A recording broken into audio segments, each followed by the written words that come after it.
Good morning, everybody. It's Monday, start of another great week. Going to recap last week, talk about a few things fitness-wise, and tell you how I'm going to change things for the next week. Big news, I'm over 235 pounds for the first time in 6 months, which is not a surprise because I have been eating more. I've been snacking more on candies and cookies and crap, but it's been great. I'm not going to lie. We'll get into that more later, but for now, a sleep score was fantastic, 83. I'm looking at your sleep scores. Nobody's got sleep scores higher than me. So we want to focus on sleep and make sure we're improving that. I used to be in the 60s and 70s, guys. Being in the 80s is much better for energy and just feeling good and growing muscle and burning fat. We'll talk about that more later. Great week of sleep, high energy levels. Struggles I ate more. Who cares? I enjoyed myself. I'm still below 10% body fat, so what does it matter? I missed my high-intensity training, zone 2, and stretching targets for this week. Primarily because I waited till Sunday night to do it. When Sunday night came along, I didn't want to do it. I was tired. I went to bed early last night. 3s and 4s, everything's going great. So what I'm changing in my plan this week, I'm going to bump up my zone 1 cardio and bump down my zone 2 cardio. So I'm going to take 20 minutes from zone 2, put it in zone 1. I'm going to take down one HIIT session, and I'm not going to do the social media stuff anymore because I'm messaging people on there. I'm hitting that hour pretty quickly, so it just doesn't make sense to do that. I'm going to commit to stretching. I got to keep stretching for my back. Sleep was great this week. I'm going to look at Fitbit for my sleep score. Perfect, 7 for 7 on bedtime wake-up time. It goes a long way, guys. And to tell you this much, going to bed towards the earlier side of that, before 10:30, makes a big difference.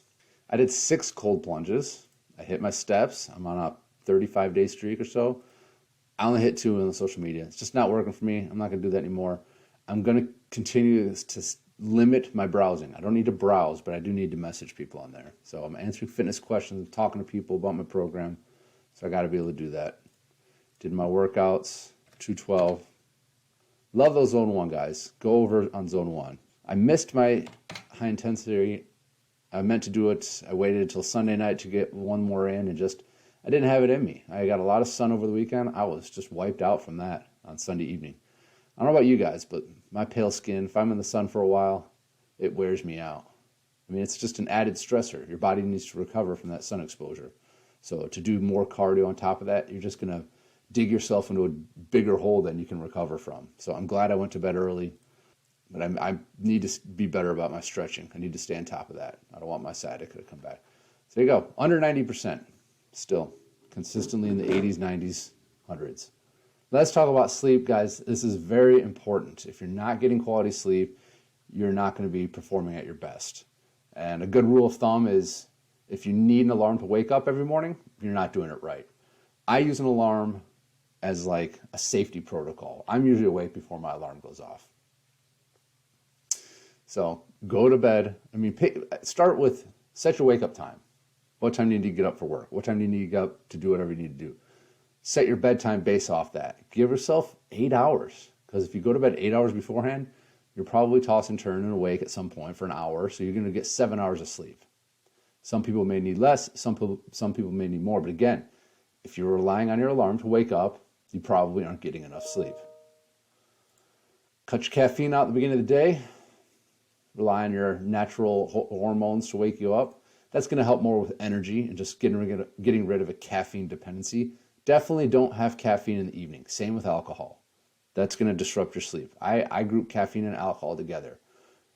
I don't have them very often, but when I do it earlier in the day. And if I do have it later in the day, it's going to affect my sleep and it's going to affect me for a couple days. It's not worth it. If you can get sunlight in the morning, I don't think it's absolutely necessary. I try to, but I don't every day. Screens an hour before bed. I definitely notice if I'm sitting in bed scrolling, especially on social media in my bed before going to sleep, my sleep quality is poor. It takes me longer to fall asleep. So put the screen away in bed. Read a book. You can read a book on your phone. Ideally, you'd read a book, a regular old book. The big meals in the evening, I don't always follow this. And sometimes I sleep great after a big meal right before bed. It's something a lot of people promote. 3 hours before going to bed, stop eating. 2 hours before bed, stop drinking water. 1 hour before bed, no screens. I don't adhere to those, but I'm sure it works well for some people. Definitely don't do tobacco and alcohol in the evening.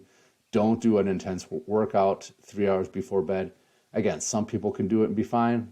Some people may not. So I just say, try not to do intense exercise. But I would say walking in those hours is great. I've found when I'm laying just watching TV for 2-3 hours before bed, I don't fall asleep as fast or get as much good deep sleep. If I'm up and about and walking and stretching, I sleep a lot better. So something to consider. Eat your dinner, do some light exercising, so walking, dancing, whatever. Don't just lay around in the evening because your sleep's going to suffer. Keep your bedroom dark, quiet, cool. Use the noise machine. Wear a blindfold. Tape your mouth shut if you're a mouth breather like me. Wear your CPAP if you have sleep apnea. Develop a wind down routine. Wear your mouth tape and track your sleep. If you guys aren't tracking your sleep, do it. Start watching that score and trying to improve that score. It's going to go a long way. Huge part of sleep is going to affect your appetite. Sleep's going to affect your stress. Sleep's going to affect your energy levels. It's going to affect your motivation, your focus. Get your sleep. Make that a priority, guys. Last thing I want to talk about is my weight gain. I mean, if you look here, this was a planned bulk. This is an unplanned bulk. I'm just eating more. And part of the reason I always find when I get under 220, I don't know why, you just get hungrier. You just want to eat more. Body doesn't want to be below 8% body fat. So I'm not being strict about what I'm eating. I'm not tracking calories. I'm just eating what's in front of me, eating what I feel like. And lately I've been going to birthday parties and having candy, and my wife's making cookies and just have an increased appetite. So I'm not going to change anything. If I get up to 240, then I'll start looking at making changes, but I feel good. I expect this will kind of come back down, but we'll see. But that's why you weigh yourself, to keep track of these things, because what happens if you don't weigh yourself for a year or two and all of a sudden you've gained 30 or 40 pounds and you freak out.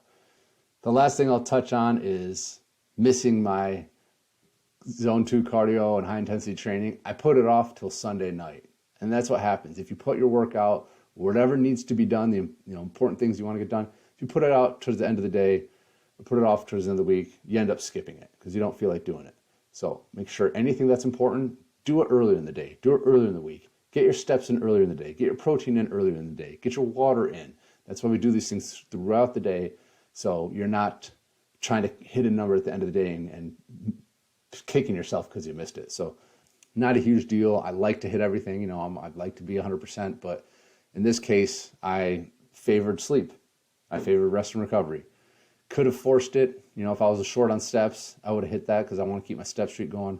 But to jump on the treadmill and jog and do high intensity training in the evening when I was already tired, nah, that would have just been too much. So I missed that one. Should have done it earlier in the week. Lesson learned. All right, guys. Hope everything goes well. Shoot me questions. Share your big wins in the group pages. Can't wait to see your scores and to talk to y'all soon. You will be hearing me. I am going through your sheets. I am writing you feedback. So I expect you to fill out your weight chart, fill these scores out, fill in this page, fill in your plan, and I look forward to seeing it. Have a great week, guys. Talk to you soon.